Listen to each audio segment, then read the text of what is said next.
Vamos então fazer aqui agora o nosso videochat sobre um tema que é o seu desenvolvimento vocacional, a sua orientação profissional, o futuro, no fundo, profissional que as crianças, que os nossos filhos poderão ter e a maneira como nós, como pais, poderemos influenciar positivamente, não é, as suas escolhas e o seu futuro. E então temos aqui, para falar sobre o tema, uma pessoa que já veio aqui várias vezes, que é quase da casa, que é a psicóloga Rita Guapo, que é também um exemplo de vida nesta área do desenvolvimento vocacional e das escolhas, porque, como ela conta, sempre quis ser jornalista quando era mais nova, até à adolescência, e só depois é que percebeu que, afinal de contas, se calhar gostava mais de fazer outras coisas e encarreirou aqui para a psicologia, apesar de ter também outras vocações que desenvolve, etc, etc. E, portanto, de alguma maneira, ela própria é um exemplo. Na sua formação de psicóloga, exatamente está nesta área do desenvolvimento vocacional, dá portanto, apoio, inclusivamente em Olhão e Faro, nesta área do desenvolvimento vocacional, e tem um blog muito interessante, que é o Pés na Lua, e nesse blog publicou há pouco tempo exatamente um pequeno e-book, um livrinho eletrónico cujo tema é exatamente isto, o desenvolvimento vocacional. 5 passos para ajudar a pensar o futuro. E a gente vai escalpelizar o que é que são esses 5 passos. Vamos passo a passo, não é? Passo a passo. Ok. Pronto, muito boa noite a todos. Mais uma vez agradeço aqui à equipa do programa Uma Janela Aberta à Família, aqui na figura do Dr. António Pina, que de facto já é um amigo, não é? Porque nós temos colaborado em alguns projetos em conjunto e sobretudo neste, portanto não é a primeira vez e eu sou muito grata também por essa oportunidade. Relativamente aqui ao e-book, de facto, pois eu já trabalho há alguns anos como psicóloga em contexto escolar e aquelas que são as minhas responsabilidades são sobretudo ao nível da orientação vocacional e, portanto, este é um tema que me é muito caro, é uma área que eu gosto muito na qual eu gosto muito de trabalhar. E pensar neste e-book foi sobretudo no sentido de dar aqui alguma oportunidade também de lançar alguns temas sobre os quais fosse importante refletir sempre que se pensa no desenvolvimento vocacional dos filhos. E, de facto, naquela que é a minha prática profissional em contexto escolar, noto muitas vezes que as famílias manifestam alguma ansiedade relativamente a esta questão das escolhas e que, portanto, é importante também trabalhar com os pais no sentido também de saberem como é que podem apoiar e que têm um papel realmente fundamental naquilo que é o desenvolvimento vocacional dos filhos. E, portanto, passo a passo, obviamente que estas questões que são aqui trabalhadas no livro, no e-book, estão muito relacionadas entre si, não é? Como é óbvio, mas a ideia é, sobretudo, lançar algumas questões que eu considero que são pertinentes para esta reflexão, não é? No sentido de pensar o futuro dos filhos. Claro, é uma coisa muito importante, de facto, o futuro dos filhos e o futuro profissional, pois é fundamental, não é? Nós todos, à partida, temos que trabalhar durante a nossa vida adulta, por isso tudo isso é muito importante. E de facto é algo que preocupa mesmo os pais e é normal isso, não é? E também há de preocupar eles, então na adolescência, em que é uma fase que a gente depois irá certamente tocar isso, é uma fase em que é normal eles estarem confusos, não perceberem muito bem para onde é que hão de ir, não é? Isso, os pais, uma das coisas mais importantes, como eu já li aqui no e-book da Rita Guapo, uma das coisas mais importantes é a gente percebermos essas inseguranças que os filhos, que é normal eles terem, não é? Bom, mas então, vamos lá então aos passos. O primeiro passo intitula-se Entender o Momento. Lá está, se calhar era aquilo que eu agora mesmo estava já a falar. Entender o momento, ou seja, entender o que é isto da adolescência, não é? E de facto, este se calhar é aqui o primeiro princípio. Porquê? Porque todos nós sabemos que a adolescência é marcada aqui por alterações e transformações profundas a nível físico, psicológico, social, sexual. E é muito importante também aos pais compreenderem porque é que acontecem estas transformações e explicar um bocadinho, entender também aqueles que são os comportamentos considerados típicos na adolescência. E estes comportamentos que são considerados típicos surgem de uma transformação importante que acontece, por exemplo, a nível cerebral, ou seja, há transformações neurológicas que ocorrem de uma forma muito, muito profunda na adolescência e que, no fundo, justificam aqueles que são os tais comportamentos, como, por exemplo, a questão da predisposição a correr riscos, uma maior necessidade também de alargamento do círculo relacional, portanto, uma maior predisposição para criar relações de amizade, para procurar essas relações fora daquela que é a segurança da família, as tais mudanças de humor, súbitas de humor, não é? De manhã sente-se de uma maneira, depois à tarde já é outra pessoa totalmente diferente. Portanto, estas questões estão relacionadas com transformações cerebrais que realmente preparam o cérebro para continuar a crescer, não é? Para, no fundo, enfrentar aquela que será a vida adulta.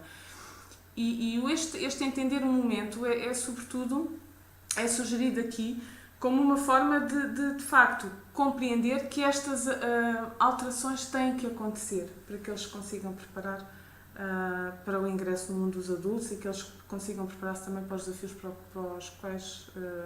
os quais vão surgindo. E, de facto, se na infância tudo se resume, e isto é muito engraçado, porque se na infância as coisas resumem-se um bocadinho ao espaço familiar, não é? À criação das rotinas, a dar alguma segurança às crianças, à medida que eles vão crescendo, os desafios vão sendo outros. E é muito interessante e muito curioso a forma como a natureza se encarrega de provocar estas alterações na adolescência para que o jovem possa sair de casa e para que o jovem deseje procurar outras coisas fora da família. Exato. E, portanto, isto tem tudo uma razão de acontecer. Eu julgo que o facto de nós termos conhecimento disto e termos esta consciência nos ajuda também a aceitar que isto é assim e a compreender melhor e a encarar também de uma forma mais positiva aquilo que é a adolescência. Não é? Pois. Porque o facto de ser adolescente também tem aqui socialmente, a forma como se encara a adolescência geralmente não o fazemos de uma forma muito positiva, não é?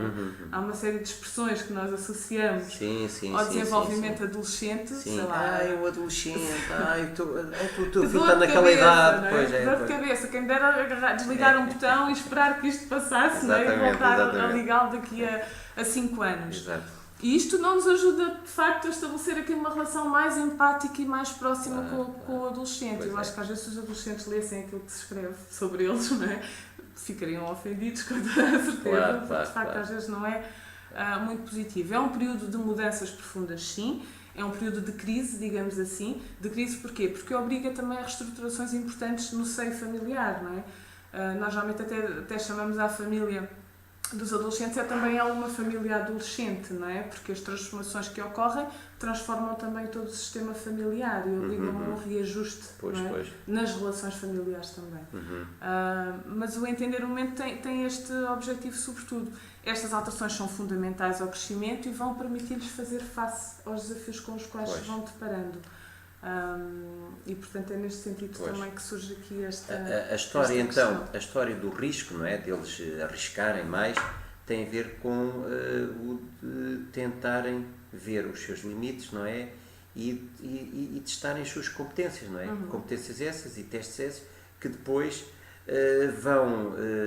vão dar-lhes os seus próprios limites, vão dar-lhes a consciência das suas próprias capacidades, que depois são úteis para quando eles forem adultos, para perceber o que é que eles serão no futuro, não é? Portanto, é importante isso da Exatamente, é a etapa de experimentação por excelência, não é? As coisas acontecem, muitas delas pela primeira vez, estamos a falar ao nível das relações amorosas, das relações com amigos, das primeiras experiências, delinear os primeiros projetos de vida, não é? Mesmo ao nível da escola, escolar, depois profissional, e portanto as coisas acontecem muito pela primeira vez.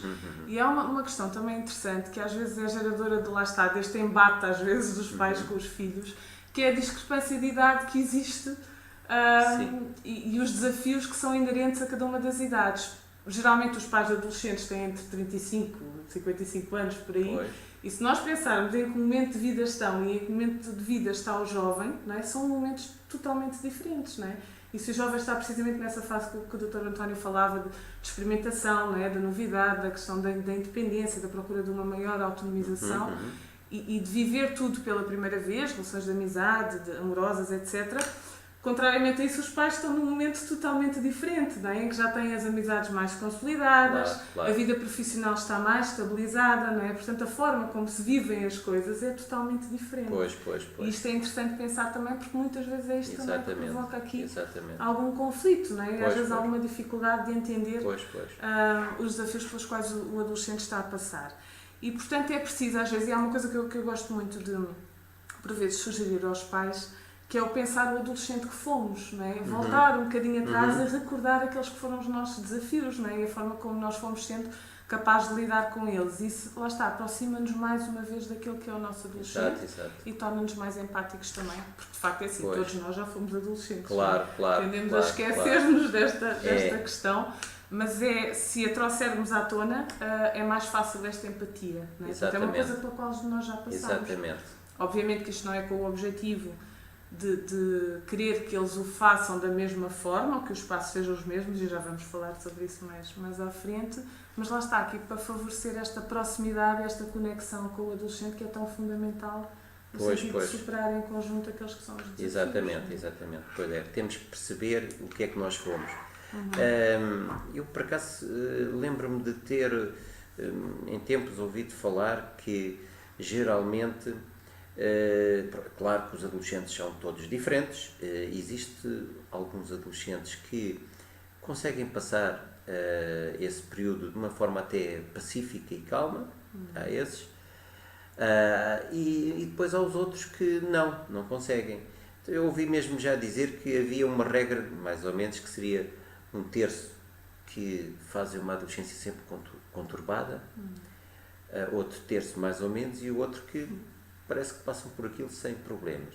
Aquilo tem a ver com eles próprios e muitas vezes também tem a ver com a família e a maneira como, não é, a família os segurou desde sempre, porque é muito importante a segurança e muitas vezes eles não conseguem senti-la, não é, na altura da adolescência. Mas, portanto, como disse aqui a Rita Guapo, portanto, aos pais é importante nós tentarmos ver o que é que fomos, para, de facto, termos uma empatia com eles e percebermos aquela ansiedade e aquela insegurança que eles, de facto, muitos deles, têm e é normal terem, não é? Sim, um bocadinho aquela questão também da vivência do aqui e do agora e da importância que as coisas assumem no momento, porque é aquilo que eles estão a viver, não é? E às vezes a nossa tendência, mesmo em relação às primeiras ilusões amorosas, às dificuldades nas escolhas, isso passa, isso não é importante, não é? Mas não, é importante porque é aquilo que está naquele momento é muito importante para eles. De uma forma muito intensa. Mas lá está, há uma coisa que eu li ali no livro e que é capaz de ter a ver com isto e que é muito importante, que é a questão de também transmitir-lhes que, apesar da importância que as coisas têm naquele momento, é possível sempre voltar atrás e que as coisas não são assim tão definitivas, não é? As nossas escolhas, os nossos erros, as nossas desilusões, até as frustrações amorosas, que são extremamente importantes naquele momento, mas é preciso também tentar, lá está, vender-lhes esta ideia que no fundo é correta, que é verdade. Calma, nada disto é definitivo, não é? E nós podemos, e isso dá também segurança, não é? Exatamente. Sim, e tira um bocadinho o peso. Uma coisa que eu noto muito também nos jovens, ainda hoje estive com uma turma de 12º ano e começámos a trabalhar estas questões, é o medo da decisão errada. E eles vivem muito isto de uma forma, exatamente. E é preciso retirar-lhes um bocadinho este peso das escolhas, exatamente. No sentido de que eles perceberem, não, na vida tudo pode ser reparado, tudo pode ser solucionado e nós podemos sempre dar um passo atrás sempre que isso seja necessário, não é? Portanto, tirar aqui este peso estas ajuda, coisas têm tenham também mais segurança nas decisões que vão tomando. Mas isso é muito interessante porque agora dá-me esta reflexão que tem a ver muito com a cultura, porque as culturas que dão demasiado importância ou não toleram o erro, podem ser um contexto pernicioso para os adolescentes, porque é mais difícil, lá está, para um adolescente que já, devido ao seu período que está passando, tem dificuldade em tolerar para ele próprio um erro, imagine-se uma cultura que de facto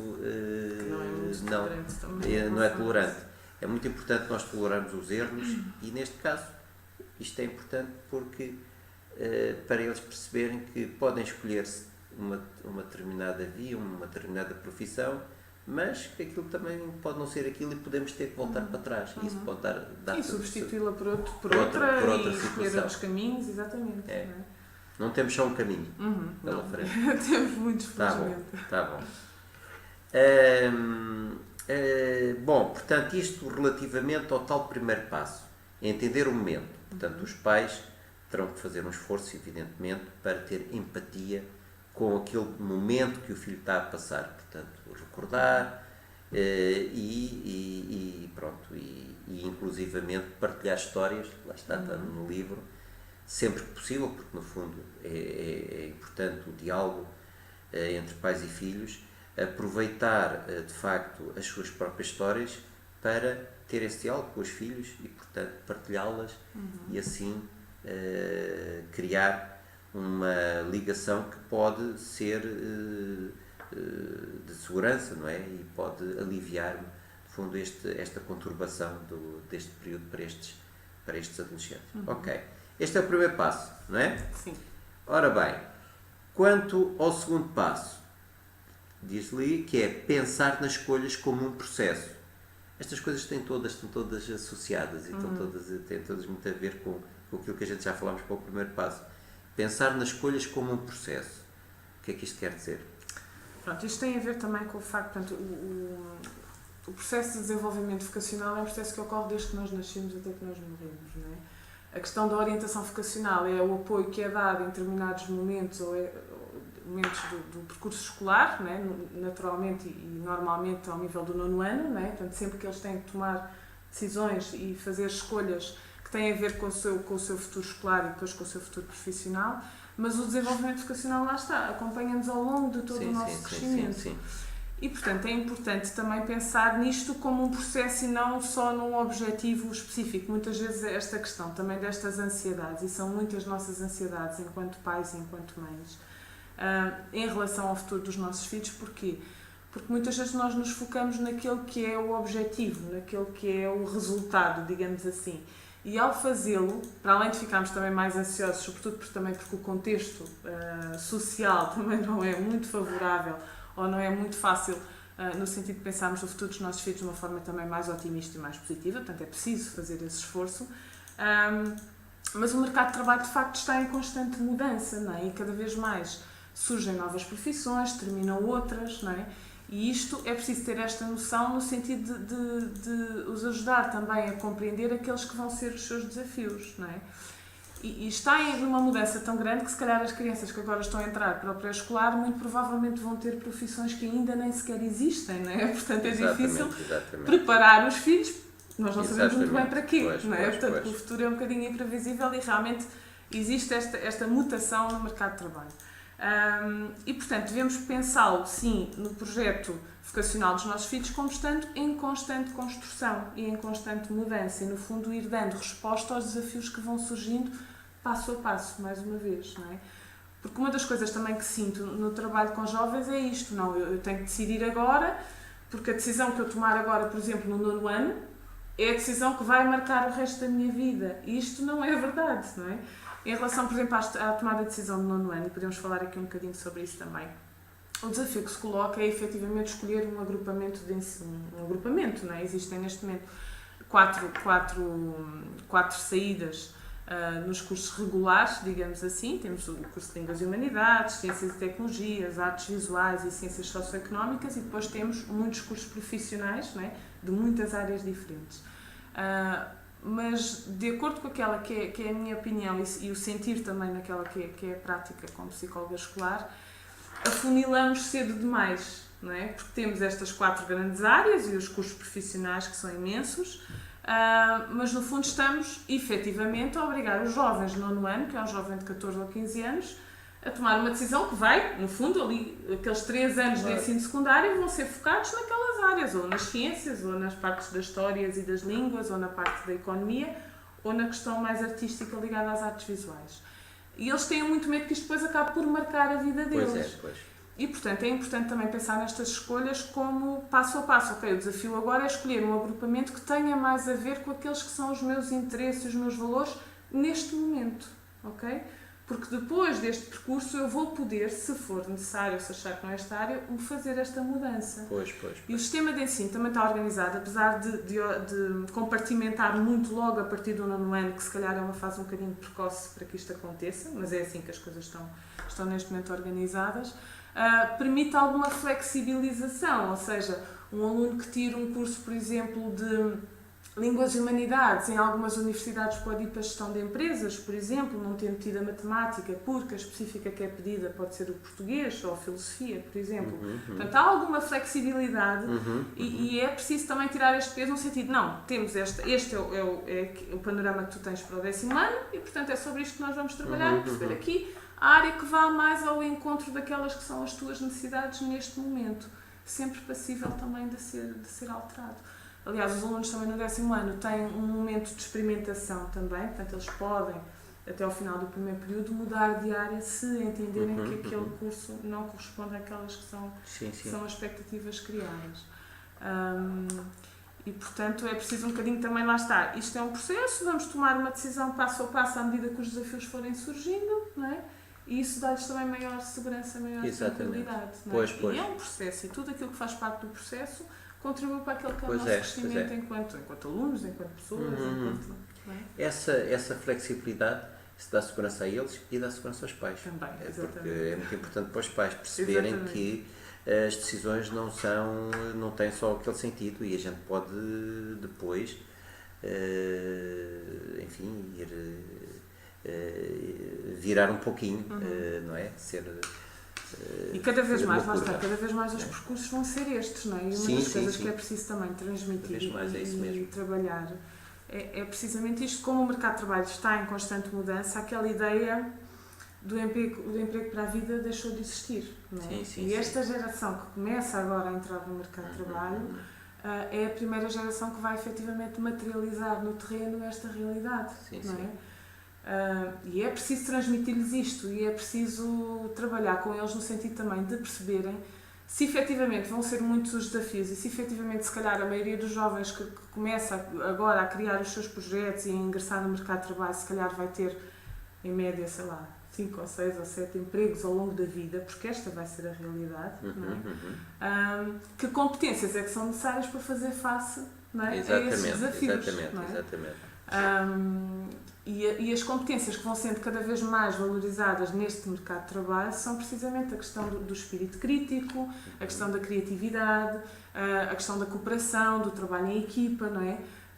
O pensar um bocadinho fora da caixa, não é? Como se costuma dizer, e esta flexibilidade também e proatividade, no sentido também de se adaptarem às diferentes necessidades e aos diferentes desafios. Sim, senhora.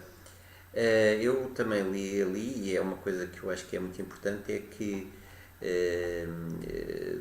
nisto deve-se estimular as competências transversais, a criatividade, a flexibilidade, essas coisas, e para isso é muito importante que nós, pais, tenhamos a preocupação de eles terem atividades extracurriculares, não é? Nomeadamente a música, o desporto, o voluntariado em associações, que é muito importante para nós, para eles aprenderem a partilhar responsabilidades, a ter competências sociais, a tal de inteligência emocional, perceberem também as competências que têm, a sua capacidade de liderança, e pronto, e o part-time nas férias, que também li ali, sim senhora, que também são coisas pronto, que eles estão-se a testar, estão a progredir, estão-se a desenvolver, estão a treinar competências. Logo quando são pequeninos, a partilha das tarefas domésticas, não é? Para eles começarem a fazer coisas, não é? A questão da gestão da mesada, a responsabilidade, tudo isso.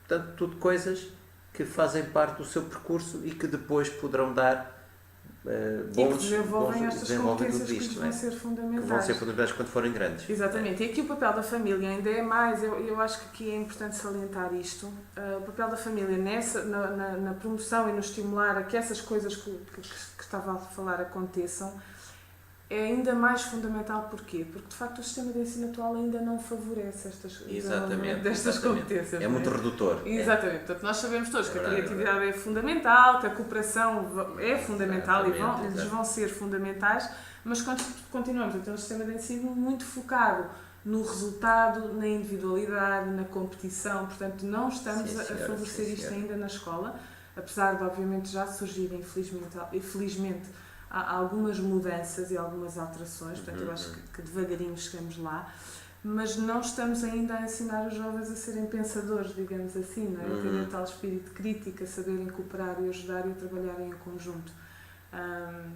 E isto por isso é que a família tem este papel também fundamental e pode fazer a diferença, proporcionando-lhes também essas experiências fora daquele que é o contexto educativo, não é? A articulação com ele, como é óbvio, mas nessas atividades que devem ser complementares. Sim, senhora. Bom, então agora vamos para o terceiro passo. Eu não vejo ninguém a ter dúvidas, a colocar questões. Pronto, vejam lá. Não nos deixem a falar sozinhos. Toca colocar algumas questões. Mas vamos então aqui ao terceiro já temos passo. Aí uma questão. Sim. Como deveremos trabalhar com os nossos filhos a questão da competição? Pronto, isto lá está, tem a ver um pouco com todas estas competências transversais, não é?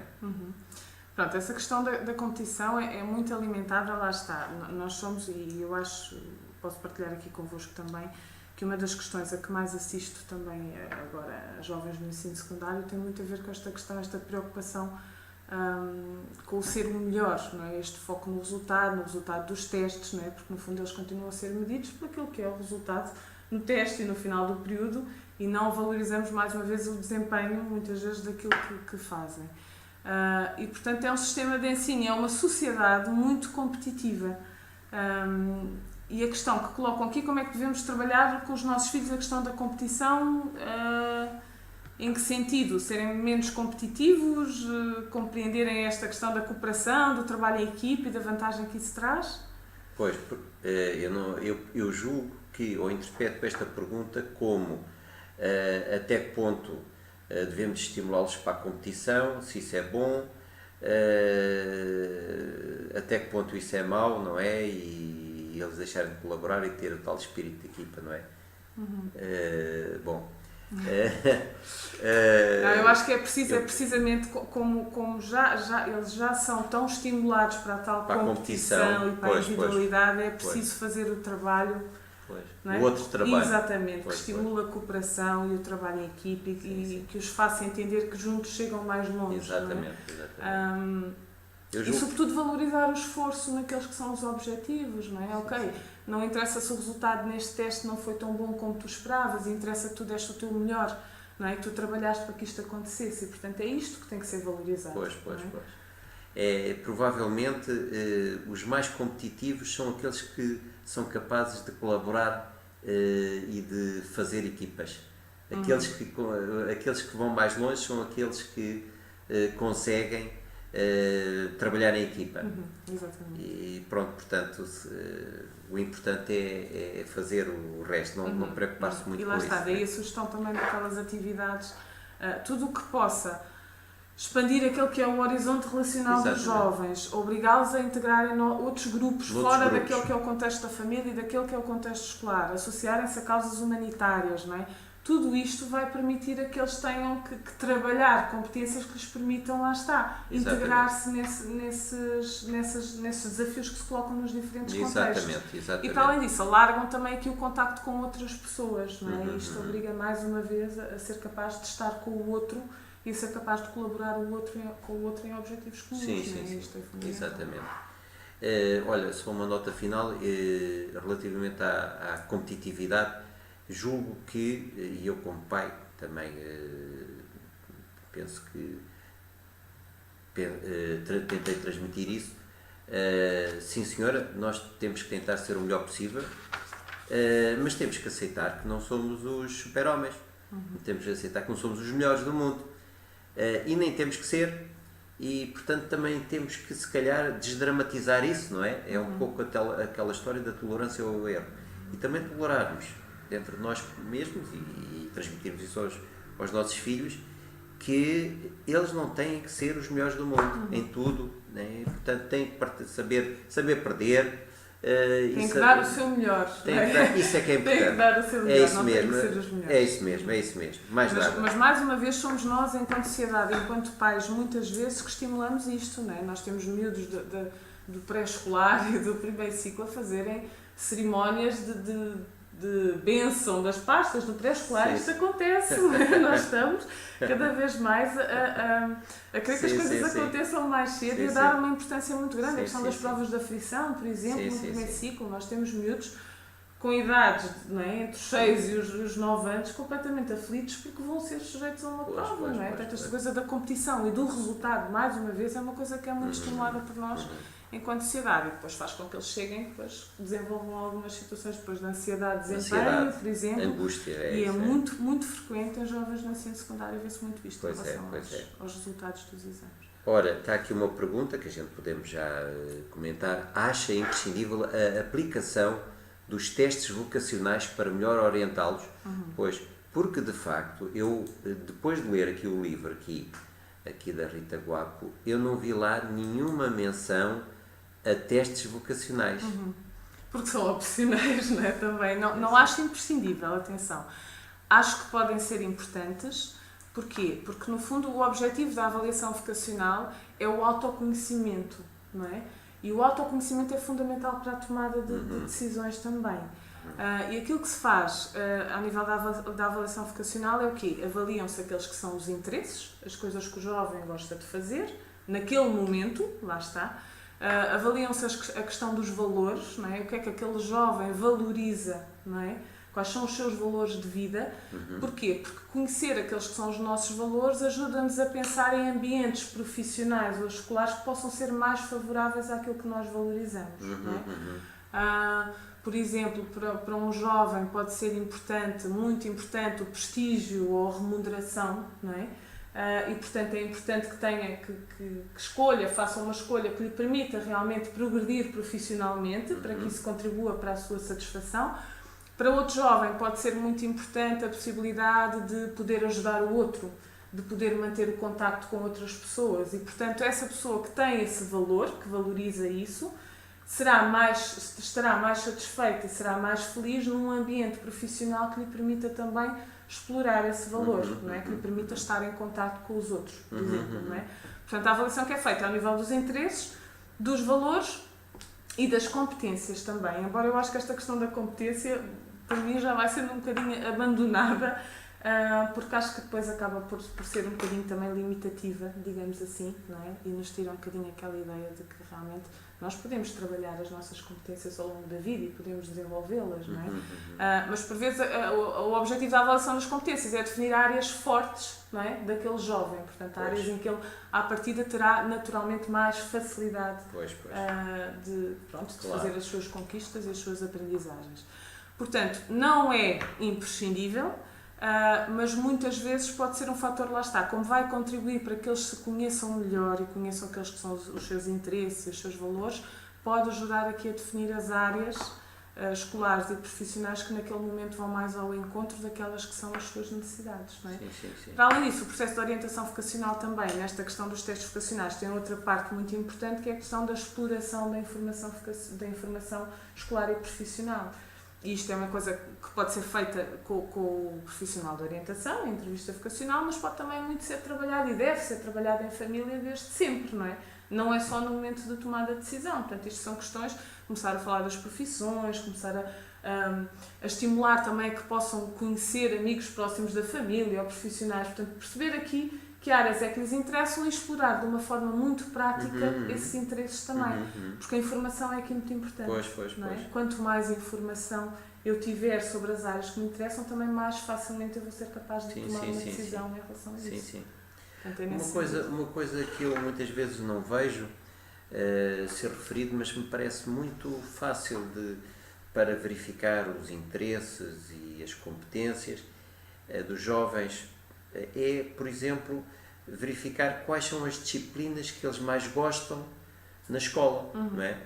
Porque eu lembro-me de conhecer jovens que gostavam de ser jornalistas, porque ser jornalista tem um certo glamour, não é só a Rita Guapo, tem um certo glamour, porque sobretudo jornalistas que aparecem na televisão, não é? Mas depois a gente percebia que eles não gostavam de português, detestavam, não escreviam bem, não tinham, pelo menos naquele momento, não gostavam de escrever redações, não é? E portanto, como é possível querer ser jornalista e depois não se gostar de escrever ou de ler? Pronto, há aqui, no fundo há aqui uma incompatibilidade, uma contradição que eles próprios não se davam conta. Porque, no fundo, o que eles queriam era aquele glamour, mas eles nunca poderiam ser jornalistas porque não tinham competências para isso, pelo menos naquele momento. E às vezes aí também lá está a tal falta de informação relativamente àquilo que efetivamente se faz numa determinada profissão. Pois, não é? Portanto, não é aí só é uma estar ideia na muito televisão, fantasiada. não é só estar na televisão a falar e tal, com o microfone. Exatamente, e é muito frequente os jovens no ano quererem ser jogadores de futebol, por exemplo. É uma pessoa que surge muito, exatamente. Não é? E está muito associado ao glamour do Cristiano Ronaldo e à projeção que ele tem, não é? Portanto, às vezes, e de facto muitas vezes, nem em todas as situações, mas algumas vezes, são realmente ideias um bocado fantasiadas, portanto é preciso desconstruir, é preciso trabalhar, é preciso perceber porquê, não é? Por exemplo, e obter mais informação. Querem ser médicos porque viram o Dr. House na televisão, mas depois não gostam de biologia, detestam biologia e lá na escola. Como é que é possível querer ir para a medicina se não se gosta de biologia, não é? Exatamente. Pronto, e portanto, só o simples facto, enfim, refletirmos sobre aquilo que nós gostamos na escola, o jovem gosta na escola, já é muito importante para depois fazer as suas escolhas, não é? E essas coisas. Bom, mas temos aqui duas questões, ou não, uma questão fundamentalmente, é como estabelecer, esta é uma questão transversal e que tem a ver com a adolescência, como estabelecer regras com adolescentes, porque eles já não as aceitam quando dizemos que é uma consequência, pronto, como na infância. Portanto, quer dizer, de facto na infância eles aceitam muito mais as regras dos pais. Os adolescentes, exatamente, os adolescentes não aceitam tanto, a gente sabe que é isso mesmo, não é? E como estabelecer, pois, é com alguma paciência e com um diálogo e pronto, e de vez em quando não se consegue, não é? Mas se houver, lá está. Eu lembro também no anterior vídeo chat falarmos sobre isto.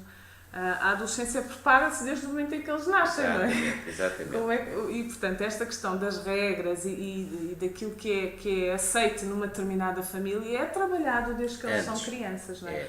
Obviamente que à medida que eles vão crescendo e se vão tornando adolescentes, nós já não temos uma criança pequena que no fundo quase que acata aquelas que são as nossas decisões sem as questionar. E na adolescência começam a questionar e isto é importante que aconteça e é bom que aconteça. Portanto, isto obriga os pais também a uma maior capacidade de negociação, digamos assim, que deve existir também na adolescência, obviamente respeitando os limites e aquelas que são as normas daquela família, não é? Isto é importante. Agora sim, implica aqui uma dose também extra de compreensão, de empatia e de capacidade de negociar, não é? Porque de facto já não são crianças, não é? Portanto, estão a transformar-se para se tornarem adultos, não é? E nós temos que compreender isso também. Pois, temos que aceitar... Há alguma criatividade também, portanto, aos pais. Mas de facto é um assunto muito interessante, mas de facto ultrapassa um bocado agora aqui isto, mas dava para na prática dava para um videochat, no fundo, a adolescência dava por muitos videochats. Bom, vamos então agora ainda para o outro passo, portanto acho que acho que é o terceiro passo, é saber que a família importa, ou seja, já falámos do primeiro passo, entender o momento da adolescência, não é? Percebermos que aquilo é um problema de facto e termos empatia relativamente a esse período. O segundo passo, pensar nas escolhas como um processo, a questão do desenvolvimento das competências transversais, a criatividade, etc. E agora, o terceiro passo, saber que a família importa. O que é isto?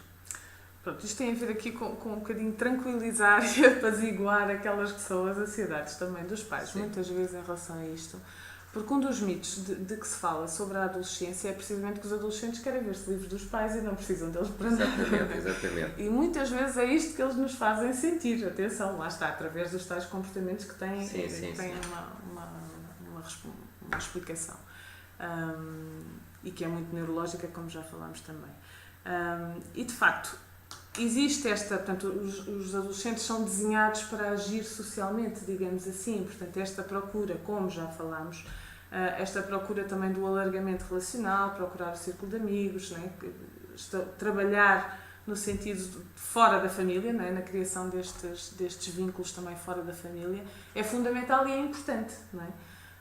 Mas muitas vezes faz com que os pais se sintam de alguma forma rejeitados, não é? Lá está, esta criança para quem eu sempre fui, não é? Aqui a pessoa mais importante, de repente quer sair daqui e quer procurar outras coisas. Ainda bem que assim é. Portanto, também no sentido de tranquilizar os pais, porque se isto acontece na adolescência, também é sinal que as coisas foram bem trabalhadas e que o seu papel foi fundamental. Porquê? Porque lá está. Dos grandes desafios também da adolescência é este equilíbrio, às vezes quase dramático, entre aquilo que é a autonomização, não é? O desejo de autonomia, e uma necessidade muito grande também de dependência, não é? Porque existe esta necessidade de coesão e de sentido de pertença àquela que é a tribo daquele jovem, não é? E a tribo é a família, porque a família é fundamentalmente um espaço seguro, não é? E às vezes os pais também se queixam, chega a casa e é uma grande confusão e é aqui que ele dispara quando lá fora as coisas correm muito bem. Ainda bem que assim é, porque significa que o vínculo foi estabelecido de uma forma segura, ou seja, aquele jovem sabe que naquele espaço é o espaço em que pode realmente ser quem é e que pode extravasar aquilo que está a sentir e falar e expressar de uma forma às vezes tempestiva aquilo que está a sentir, porque aquelas pessoas não vão sair dali, é mais ou menos assim. Portanto, isto denota uma vinculação segura, apesar de ser um processo que muitas vezes não é muito fácil aos pais. E portanto aqui este passo do A Família Importa é para reforçar aquele que é o papel da família no desenvolvimento, a vários níveis, não é? No desenvolvimento dos filhos, e para que os pais percebam e entendam que de facto têm um papel fundamental e são este porto de abrigo e porto seguro que permitirão aos jovens superar aqueles que são os desafios. E as investigações mostram que os pais continuam a ser a fonte de informação mais fidedigna para os jovens, não é? Obviamente que eles vão buscar muitas coisas e vão beber muita informação junto do grupo de pares, mas continua a ser a família que eles também valorizam muito em termos, esta informação se calhar é aquela que eu me devo agarrar mais, também, digamos assim, não é? Isto não muda na adolescência e não vai mudar nunca, porque efetivamente a família vai ser sempre, a família importa, não é? Vai ser sempre importante ao longo da vida. Pois, estou a ver, sim senhora. E bom, por acaso está aqui uma pergunta que é: sugere alguns sites e atividades para que os adolescentes tenham mais informação sobre profissões? Pois, de facto, o próprio livro já tem isso, não tem? Sim, tem alguns endereços no final. Exatamente. Portanto, quem não fez depois o download podem fazê-lo. E aí no final tem de facto alguns sites e alguns endereços onde podem ir buscar informação útil ao nível da informação escolar e informação profissional. Há coisas muito interessantes, não é, atualmente, e essa é uma vantagem também. Vamos lá ver se está aqui numa página. Deixa eu ver.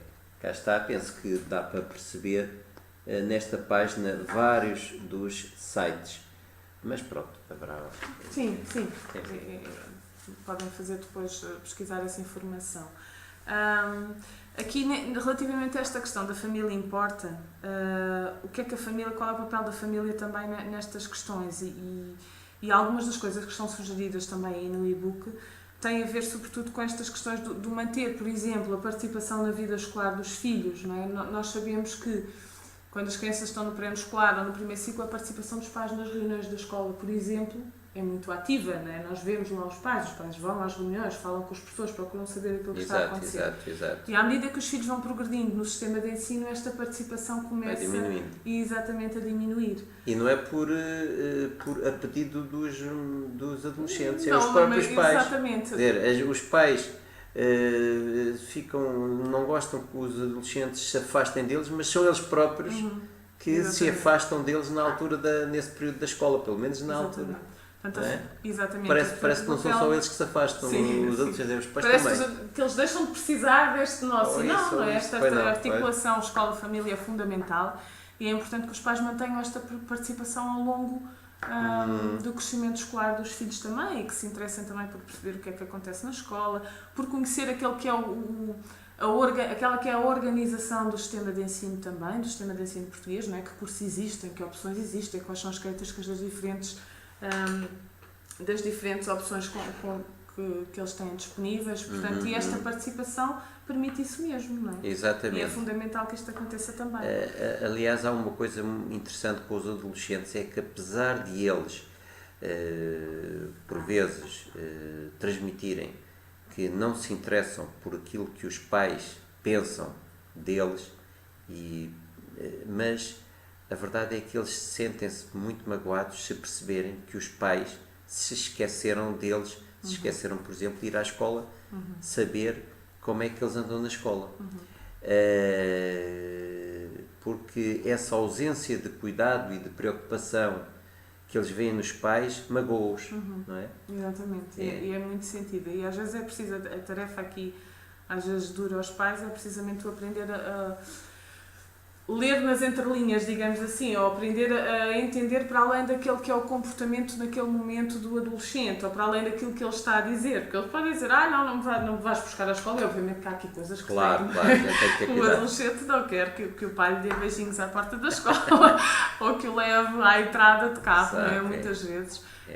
Mas perceber que isto não significa que ele não precise dessa afetividade e dessa proximidade, exatamente, não é? Exato. E, portanto, ser capaz de ver para além disso e para além daquilo que eles manifestam através do seu comportamento é fundamental. É fundamental. A gente não deve ser chatos, de facto, e andarmos lá. Temos que respeitar essa necessidade de uma maior privacidade, não é? Às vezes a questão da porta fechada, que é uma questão que surge muito, sim, eles precisam de um maior espaço de intimidade e de privacidade. Isso não significa que estejam distantes ou que nós estejamos distantes, não é? E portanto é preciso estar, é preciso tocar, é preciso estar próximo, obviamente com algumas alterações que eles também vão exigindo também.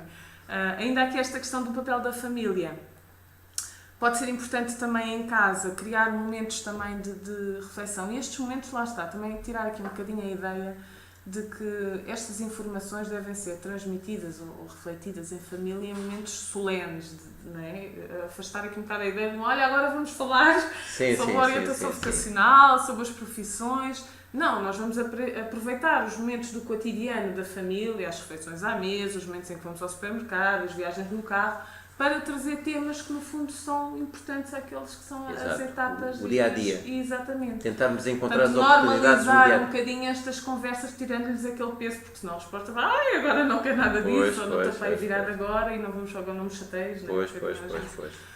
Não, vamos tornar isto aqui com conversas para, não é? De uma forma, aproveitar as oportunidades todas, dos filmes, etc. E várias coisas. Falar das profissões da família, falar daquele que foi o nosso percurso enquanto estudantes, enquanto profissionais. Vai ajudar também a normalizar um bocadinho, lá está, as tais indecisões, os tais medos, os receios. Não, eu já passei por isto, não é? E, portanto, é perfeitamente normal aquilo que tu estás a sentir. Como é que eu cheguei a decidir esta profissão? Por exemplo, nas sessões que faço de orientação vocacional, conto muito aquela que foi a minha história relativa, que o Dr. António contou no início, não é? Relativamente a uma decisão que estava tomada, não é? E que depois foi alterada porque foi assim que foi sentida naquele momento, não é? Portanto, é importante isto, não para que eles sigam os mesmos passos que nós, isto leva-nos agora ao próximo passo, não é? De que a história é deles, mas que eles entendam que de facto isso é normal que aconteça, não é? E essas indecisões são perfeitamente naturais e que nós somos capazes de as compreender e de as aceitar também. Sim, senhora. Sim, senhora. Bom, então vamos então ao quarto passo, que é não esquecer que a história é deles. Portanto, o que é isto? Pronto, de facto lá está. Nós temos aqui também alguma tendência, uma vez que já passámos por isto e já trazemos mais bagagem na mochila, digamos assim, sabemos umas coisas, não é? E a verdade é esta. E, portanto, o facto de nós sabermos algumas coisas e já temos passado por estes desafios, digamos assim, faz-nos ter a tendência também de queremos dizer como é que a coisa se faz, não é? Como é que a coisa se processa. Pronto. E portanto é importante, lá está, partilhar estas histórias, mas não se esquecer que cada percurso é um percurso e a forma como as coisas aconteceram connosco não é necessariamente a forma como as coisas vão acontecer com eles também. E portanto esta capacidade de aceitar aquelas que são as suas escolhas e que podem ser diferentes das expectativas que nós criamos relativamente àquelas que são os seus caminhos, as suas decisões e o seu futuro escolar e profissional é fundamental. E é importante, enquanto pais, tornarmos conscientes estas expectativas também. Porquê? Porque a partir do momento em que somos pais, não é? E temos aquela pequena criatura à nossa frente, nós assumimos uma missão que é para a vida, não é? E essa missão é proteger aquela pessoa, não é? Até ao fim dos nossos dias, não é? Portanto, essa é a nossa principal missão enquanto pais e mães.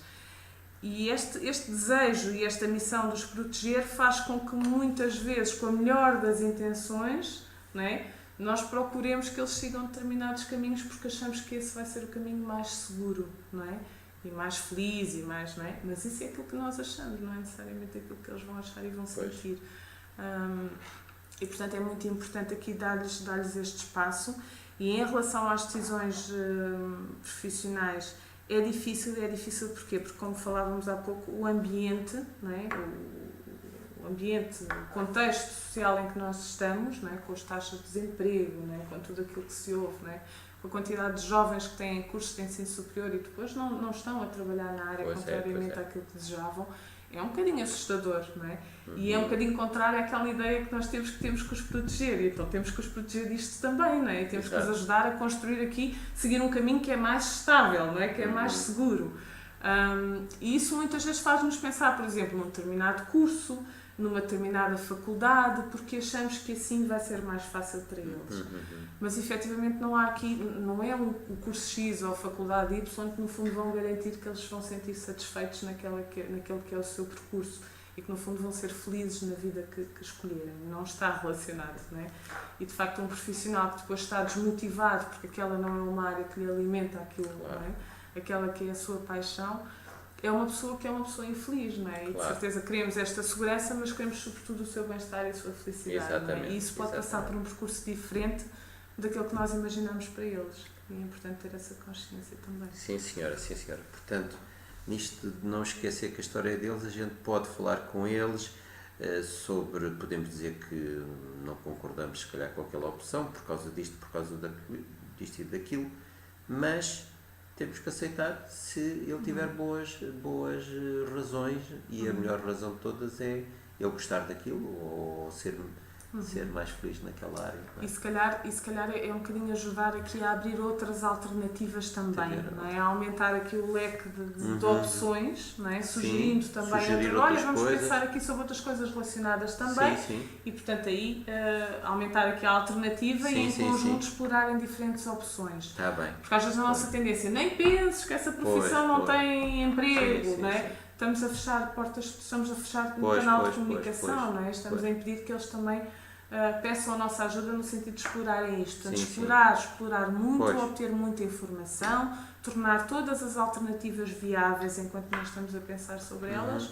e depois sim a decisão, depois de tudo isto, não é? Mesmo que a decisão não vá ao encontro daquilo que nós achamos que é mais adequado, é preciso experimentar, é preciso testar, é preciso deixá-los seguirem aquilo que é o seu caminho. Exatamente. E pronto, e nós também temos que perceber que se cometer um erro, isso também é uma aprendizagem e pronto, e teremos que tentar aceitar voltar para trás, não é? Aquela história. Exatamente. Ora bem, e finalmente o quinto passo, até porque nós já estamos quase a terminar, mas bom, é acreditar que o futuro vale a pena. Então o que é que quer dizer com isto? O que é que se... Pronto, nós também já fomos falando sobre isto, não é? Lá está, este ambiente, isto é uma coisa que eles sentem muito, não é? Acreditar que o futuro vale a pena é tentar pensar de uma forma positiva e promover cenários positivos para o futuro, digamos assim, não é? Ok, o desafio agora é perceber que o emprego para a vida não existe, e então qual é o lado bom disso, não é? E o lado bom é sobretudo aquela questão da aprendizagem constante, do desenvolvimento de competências diferentes, das experiências de trabalho diferentes, não é? E tentar estimular aqueles que são os pontos positivos dos nossos filhos e focar nas oportunidades, não é? Ajudá-los a focar nas oportunidades e lá está, pensar de uma forma positiva e otimista o futuro, porque isto também é uma coisa que eles sentem muito, não é? Apesar destes jovens que estão a entrar no mercado de trabalho serem os primeiros que realmente vão ter aqui este desafio,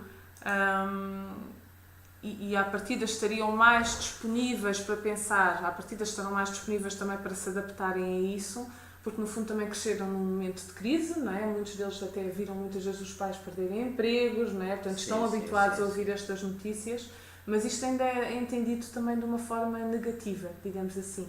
E é preciso dar o salto e é preciso perceber onde é que nós podemos ir buscar aqui as forças para fazer face àquele que é o desafio do mercado de trabalho atual, não é?